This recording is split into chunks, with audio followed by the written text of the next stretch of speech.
Viewers, watch out before you step from your homes outside next time, as there are death traps around us everywhere we go. Just look at what happened in Vadodara today. Can you believe it? This was a bridge that was just repaired last year. And yet earlier today, a portion of this bridge just collapsed in the blink of an eye. You pay taxes to build bridges, and then you pay taxes to maintain them, and then you pay with your life to use them. The Gambhira Bridge connected Vadodara to Anand, and today it collapsed, taking down with it vehicles and people. The scenes from Vadodara were quite literally heart-wrenching. A woman was seen crying for help in the Mahisagar River, begging someone to help save her son. This video just tells you about the desperation of those who were given a rude shock as the bridge collapsed right under their feet.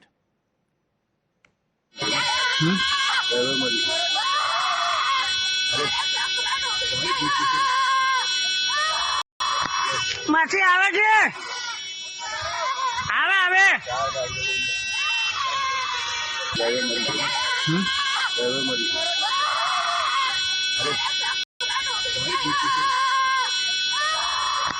માછી આવે છે આવે આવે You're watching the News Hour at 10, debate number 2 on Times Now, Super Prime Time. Joining us on the show is Pradeep Bahar, political analyst, Manish Bariyar, political analyst, also joins us. Dr. Anand Raghunathan, Tehseen Poonawala continue from debate number 1. Also with us is Utkarsh Dave, Morbi victims lawyer. Utkarsh Dave, let me start with you. Have the lessons of Morbi not been learned as far as, not just Gujarat, but different parts of the state? Just look at the pictures that we're seeing coming in from across the state. Somewhere a road is washed away. There are holes in roads. Roads have just caved in. Bridges, in fact, collapsing like this. Have our lessons in public safety not been learnt even after a massive tragedy like Morbi, which has taken place? Utkarsh. So, I would say that the state of Gujarat has now become the state of tragedies. It is very pertinent to take a note of a very crucial aspect, that in an ongoing PIL, which is still pending before the Gujarat High Court, on 6th of March 2023, the state government filed an affidavit on record identifying 461 bridges and formulated a policy adopting the things from R&B department and a policy that was already existing in R&B department of Gujarat.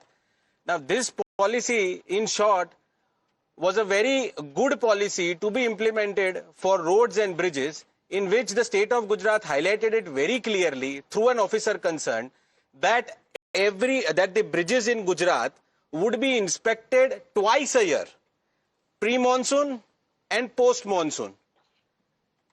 Now, after the bridge would be inspected, it was very made clear that who would inspect the bridge. An officer not below the rank of a deputy engineer. First, they would inspect the bridge, and after the examination conducted by the deputy engineer, they would present the report to the chief engineer, and the chief engineer would then come to the conclusion, as the bridge is now having a capacity to restrain from earthquake, whether the bridge has the power to consider a particular amount of load. Okay. All such aspects. So what happened in this case? Was it not implemented? Things were... I don't know. The policy is there.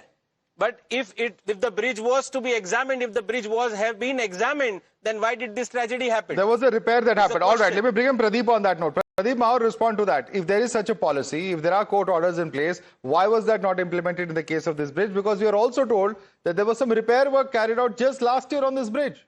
How can this happen then? First of all, my heartfelt condolences go out to the families who have lost their lives. Who have lost their loved ones, and I pray for the early recovery of those who are injured.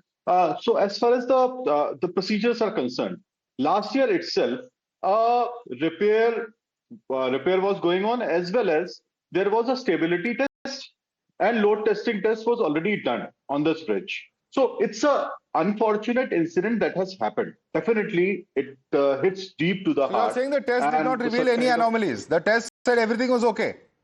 No. As far as the report, everything was okay. But one thing has to be taken into consideration. Sir, there was a local MLA who wrote a letter in April 24 demanding that Satyendra Singh Jhala, if I'm not mistaken, Chaitanya Singh Jhala, who asked the Chief Minister to intervene, that this is a bridge that is swinging around and it's a BJP MLA. Your own MLA's voice is not being heard. As far as this bridge is concerned, it was 53 years old, right? And this bridge was supposed to be lasting for around 100 years. The life expectancy of this bridge was around 100 years. But even the maintenance work was going on. Still, before the life expectancy of the bridge, there was an order that was given to reconstruct. Sir, but if you don't maintain the bridge, it doesn't matter whether it's supposed to live 100 or 200 years. You're supposed to take the adequate due care and caution. I mean, there are engineers, there are government engineers who are supposed to do exactly this. And they've very clearly failed. It is a total collapse of the administration. Let me bring in Dr. Ranganathan on that note. Those people who are responsible. Dr. Ranganathan, you know, the fact that the bridge was built 50 years ago, 100 years ago, 60 years ago doesn't matter. And how long the life of the bridge was. If there are, calls for attention coming in from even the local MLA and others, and there are in fact systems that have been put in place by courts, all of that seems to have completely failed. Madhav, very quickly, 3 points. My sincere condolences to the families of the bereaved. This is an absolutely terrible tragedy. Now let me come to the main substantive points. Number one, as you rightly said, the age of the bridge does not matter. Howrah Bridge is more than a century old. What matters is, are you routinely keeping up with the, the bridge in terms of, taking care of it, maintaining the engineering part of it, making sure that the bridge is in good condition. Clearly, that was not the case out here. To mention the age of the bridge is absolutely superfluous. Number two, it also is of little comfort to the people who've lost their lives. I saw many in the evening saying that, in Bihar, when BJP was in the opposition, and in Kolkata in 2016, there were many bridge collapses. No. Two wrongs don't make a right. So please do not make that argument that in non-BJP ruled states, there are also bridge collapses. What has happened out here is a calamity, and the state government is solely responsible for it. Let me now turn to the tragedy, why it keeps on happening, because unless we come to the nub of the issue, we will never solve this problem and more bridges will collapse. I want to take you to the SIT investigation of the Morbi bridge. Please, I plead with the panelists, especially the BJP people, to read that. That is as objective assessment of the disaster as you can have. Page after page is castigating the administration. The 7 people who were jailed and who were accused were refused to be let off by the courts. The court said that the upkeep of the bridge was given to a clock manufacturer who had absolutely no expertise in maintaining the bridge. The court said that the cables were rusted. The court said that the company that was tasked with giving tickets suddenly gave so many tickets to the people that they overcrowded the bridge. Right. So many negligent steps were taken that led to the tragedy. And out here, I'm shocked about this tragedy happening in. And Madhav, I promise you, such tragedies will keep on happening if heads do not roll. Absolutely. Lives are very cheap. That's a signal that goes out otherwise. And it's not about Gujarat. In any state where such things happen, we've seen bridges collapse in Mumbai in the past. We've seen all sorts of civic disasters, even here in the national capital. The point is, Manish Barrier, we don't learn from our mistakes. There are warnings given. And those signs are there. Letters are written every time. But yet we see these tragedies take place. Why? Because either a political class or a bureaucratic class just doesn't care. Yeah, Madhav, so my condolences. Really sad, but I would rather like to focus on the kind of prompt action which the administration has really taken. It took just half an hour for the administration to really start working on the rescue efforts, and there was a green corridor that was made. I don't want to make this political, but at the same time, 10 people died. It doesn't matter whether the administration swung into action or not. The point is, if you fall from that height, the chances of survival, I don't think would be very high. I think you have to also look at if a disastrous situation like this happens, how the government responds, because at that point of time, that's what the best a government can do. Obviously, you can, always look back and help people who are accountable, and that would be done. A stitch in time saves 9, sir. Government is judged on those parameters once these kind of incidents happen, and I think the concentration of the government right now is to ensure that all the help is given, and then the accountability has to be fixed. And as Mr. Anand said, the heads would roll. And I think that is something which is very, very important, and you would see that. But yes, at the same time, I would say that you should look at the current administration, how they have responded vis-a-vis a lot of other state governments, how they have taken. They have suppressed, they have not accepted, they have not taken their accountability, which this government does. It is accountable, but then I have seen a lot of other state governments like West Bengal not taking accountability, Jharkhand government not taking any accountability, not giving any solace to the victims. Sir, we have questioned them when the West Bengal bridge collapse happened. We extensively debated it on this very channel. We've seen similar civic apathy being seen in other big cities, and don't for a minute think we haven't questioned them. But nevertheless, since you're raising the question, Tehseen Poonawala, your response to him, he says that look at the apathy in other states as well. It's not something that happens only in Gujarat. Respond. Madhav, at the onset, my deepest condolences to the family members and loved ones of those who passed away. It is terrible that we have to now compare tragedies to tragedies. But just taking off from where Dr. Anand Ranganathan left, not just the Morbi report that Dr. Anand Ranganathan put in board. August 2024, you have the Mr. Dave here, who's a lawyer. There was another massive bridge collapse in Gujarat. It was the Bodeli Chota Udaipur bridge which collapsed. Data of that is not available through RTI. Activists have now gone to court. The government is suppressed. Even in court so far has not put on affidavit how many people passed away out there. Indian Express reports multiple bridges have collapsed small bridges have collapsed in Gujarat in the last 1 year. They refuse to put out that data as well, saying these are periodic renovation works. While in Bihar in the last 1 year, we've had 12 bridge collapses. Indian Express has put out that report. The fact of the matter continues to be, let's go to Morbi and see what we've learned. The watchmaker that got the contract, the 7 people who are in jail do not include the watchmaker and the owner of that company that got the contract. It does not include them. So a company gets the contract, they make the money, other people are in jail. How do you expect lessons to be learned? Is this heads rolling? Look, it is only the poor and the weak who pass away in these tragedies. That is the thing. It is unfortunate that the credit being taken is the government responded in time. Small mercies for that the government responded in time. Is that what we are supposed to take credit in? Gujarat is supposed to be one of our most industrialized and progressive states, irrespective of political affiliation. Bridges are collapsing there. The government does not come on board, does not tell us the correct numbers, and we are supposed to give the government credit not for the bridge collapsing, but hey, people died and the government responded on time. Is this what the government is supposed to happen? And even in Morbi, which was the tragedy all of us discussed, who's in jail? Who are those 7 people? Name them. They are not the watch owners or the watch company owners. Who are the ones who got the contract? How was the bridge open? How were tickets sold without government permission? Which bureaucrat has been prosecuted? I'm asking this question. Which bureaucrat has been suspended? Manish Bharia, respond to those questions. Respond. A lot of respect for your arguments, Tehseen ji, but you mean to say that this unfortunate aircraft, when it went down, you mean to say, the family of Tata should be in jail?